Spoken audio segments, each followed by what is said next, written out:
कल्पना करो कि तुम किसी अंधेरे में खड़े हो जहां समय का कोई नाम नहीं, कोई दिशा नहीं, कोई नियम नहीं।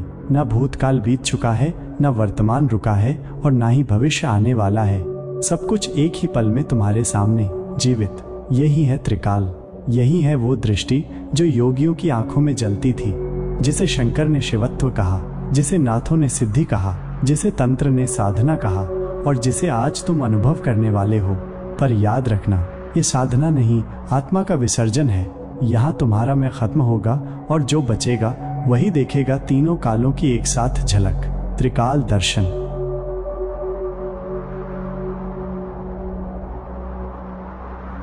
त्रिकाल दर्शन, भूत, वर्तमान, भविष्य एक साथ देखना। भाग 1। त्रिकाल दर्शन क्या है? अर्थ। त्रि इक्वल्स 3, काल इक्वल्स समय, दर्शन इक्वल्स दृष्टि या अनुभूति। त्रिकाल दर्शन का अर्थ है एक ऐसी अंतर्दृष्टि जिसमें साधक भूतकाल, वर्तमान और भविष्य इन तीनों को एक ही क्षण में देख और समझ सकता है। यह दृष्टि समय की सीमा के पार होती है। यहाँ समय रेखीय, लीनियर नहीं होता, बल्कि एक ही बिंदु पर एक साथ विद्यमान होता है। भाग 2। त्रिकाल दर्शन का उल्लेख कहाँ मिलता है? 1. वेदांत और उपनिषदों में। मांडुक्य उपनिषद काल 3 नहीं बल्कि एक ही ब्रह्म तरंग के रूप हैं। बृहदारण्यक उपनिषद ऋषि याज्ञवल्क्य ने राजा जनक को त्रिकाल दृष्टि कराई थी। 2. तंत्र ग्रंथों में रुद्र यामल तंत्र त्रिनेत्र के जागरण पर ही काल समाप्त होता है। कुलार्णव तंत्र आज्ञा चक्र में काल नहीं होता, वहां तो त्रिकाल का निवास है। 3. ऐतिहासिक योगियों में आदि शंकराचार्य कहा जाता है कि वे त्रिकालदर्शी थे। महावतार बाबाजी कहते हैं कि उनका शरीर काल से परे है। गोरखनाथ समय में यात्रा करने वाले सिद्ध योगी। भाग 3। त्रिकाल दर्शन का वैज्ञानिक आधार। 1. आज्ञा चक्र का जागरण। यह चक्र मस्तिष्क के बीच स्थित पीनियल ग्रंथि पीनियल ग्लैंड से जुड़ा है। यह ग्रंथि DMT ऑफ डाइमेथाइल ट्रिप्टामीन नामक एक प्राकृतिक रसायन बनाती है जिससे दृष्टि और चेतना का विस्तार होता है। 2. क्वांटम सिद्धांत। क्वांटम थ्योरी समय रेखीय नहीं बल्कि सब कुछ एक ही ऊर्जा क्षेत्र एनर्जी फील्ड में मौजूद होता है। आज्ञा चक्र इस ऊर्जा को डिकोड करने का उपकरण है, एक जीवित एंटीना। 3. मनोविज्ञान में आधार। मस्तिष्क की गहराई में अनुभवजन्य स्मृति और पूर्वाभास मिलकर भविष्य की संभावनाओं को पहले ही महसूस कर सकते हैं। त्रिकाल दर्शन इन्हीं धागों को चेतन रूप से देखना है। भाग 4। त्रिकाल दर्शन साधना विधि स्टेप बाय स्टेप। पूर्व तैयारी। स्थान शांत, अंधेरा, बिना किसी विघ्न के स्थान। समय ब्रह्म मुहूर्त सुबह 3 से 5 बजे। आहार सात्विक भोजन, बिना प्याज लहसुन। मुद्रा ज्ञान मुद्रा या शंभवी मुद्रा। साधना चरण। चरण 1 शून्यता धारणा साइलेंस मेडिटेशन। 10 मिनट गहरी सांसें, 6 सेकंड इनहेल, 6 होल्ड, 6 एक्सहेल। महसूस करें कि आप समय के बाहर हैं, -1 रिक्त शून्य में। चरण 2 आज्ञा त्राटक ध्यान। आंखें बंद करके आज्ञा चक्र भौहों के बीच पर नीली ज्वाला की कल्पना करें। जब तक ज्वाला स्थिर न हो जाए ध्यान करें 5 से 10 मिनट। चरण 3 बीज मंत्र जाप। मंत्र मानसिक रूप से 108 बार जाप करें, ध्यान आज्ञा चक्र पर केंद्रित। चरण 4 समय सेतु की कल्पना। कल्पना करें कि आप एक सेतु ब्रिज पर चल रहे हैं। बाईं ओर भूतकाल, दाईं ओर भविष्य, नीचे वर्तमान। धीरे धीरे घटनाएं, चित्र, अनुभूतियां तैरती हुई दिखेंगी। चरण 5 काल पुरुष का आह्वान। मन में धीरे से कहें, हे काल, मुझे तीनों कालों का दर्शन दो। जो भी दृश्य, स्मृति, भावनाएं आए उन्हें रोके नहीं। चरण 6 एकीकरण। साधना के बाद धीरे धीरे लौटें, जो भी अनुभव हुआ लिख लें, चाहे वो कितना भी अजीब क्यों न हो। भाग 5 त्रिकाल दर्शन के लाभ। 1 पूर्वाभास और अंतर्ज्ञान में वृद्धि, निर्णय लेने की क्षमता तेज होती है। समय से पहले परिणाम जानने की शक्ति। 2 कर्मों की शुद्धि। भूतकाल के कर्म दिखाई देते हैं और उन्हें बदलने का अवसर मिलता है। 3 भविष्य की समय रेखा को बदलना। संकल्प के माध्यम से संभावित भविष्य को मोड़ा जा सकता है। 4 अनासक्ति और आत्मज्ञान। जब समय का बंधन टूटता है तब जीवन में स्थिरता और शांति आती है।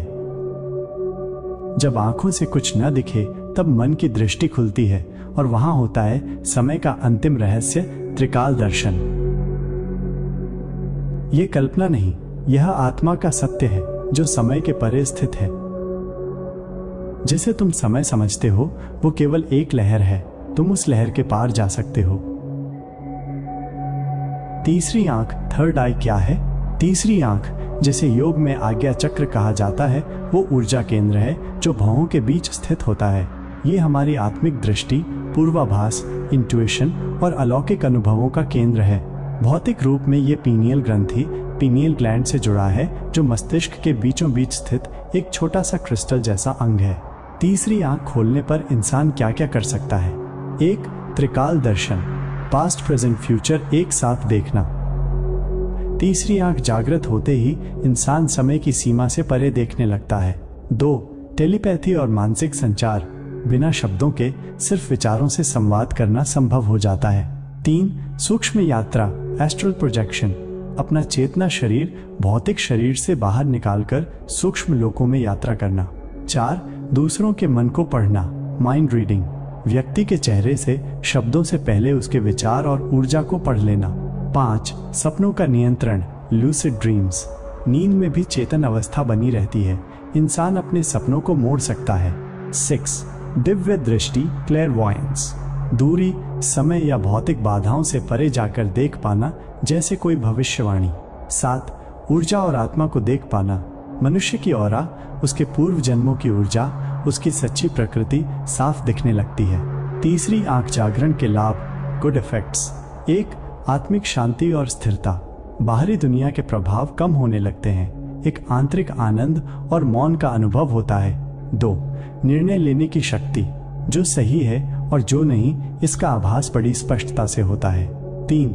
आध्यात्मिक उत्थान, जीवन के गहरे प्रश्न में कौन हूँ, मृत्यु के पार क्या है, इनका उत्तर स्वयं मिलने लगता है। 4. चेतना में विस्तार, तू खुद को सिर्फ शरीर नहीं बल्कि कॉस्मिक चेतना का हिस्सा महसूस करता है। तीसरी आंख के खतरे नुकसान, बैड इफेक्ट्स, ध्यान रहे तीसरी आंख एक शक्तिशाली यंत्र है, अगर इसे गलत साधना, जल्दी में या अहंकार के साथ जागृत किया गया तो इसके दुष्परिणाम भी हो सकते हैं। 1. मानसिक असंतुलन, यदि मन स्थिर नहीं है तो जागरण के बाद भ्रम, डर, मानसिक टूटन हो सकती है। 2.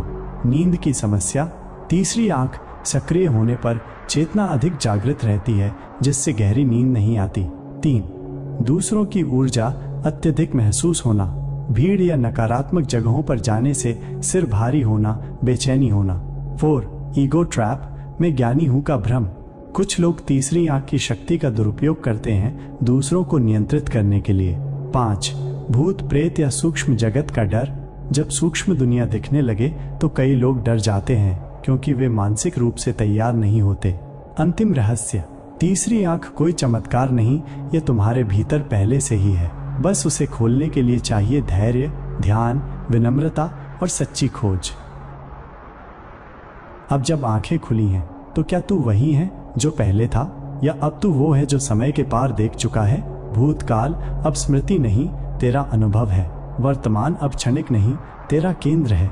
और भविष्य अब अनजाना नहीं, तेरा ही प्रतिबिंब है। त्रिकाल अब तेरे बाहर नहीं, वो तेरे भीतर है। और जब साधक त्रिकाल को देख लेता है तो वो जान जाता है कि ब्रह्मांड कोई दूर की चीज नहीं, वो तो उसी की सांसों में बह रहा है। तू समय नहीं, तू साक्षी है, तू साधक नहीं, तू स्वयं काल है। त्रिकाल साधना समाप्त नहीं हुई, वो अब तेरे भीतर हर पल जी रही है।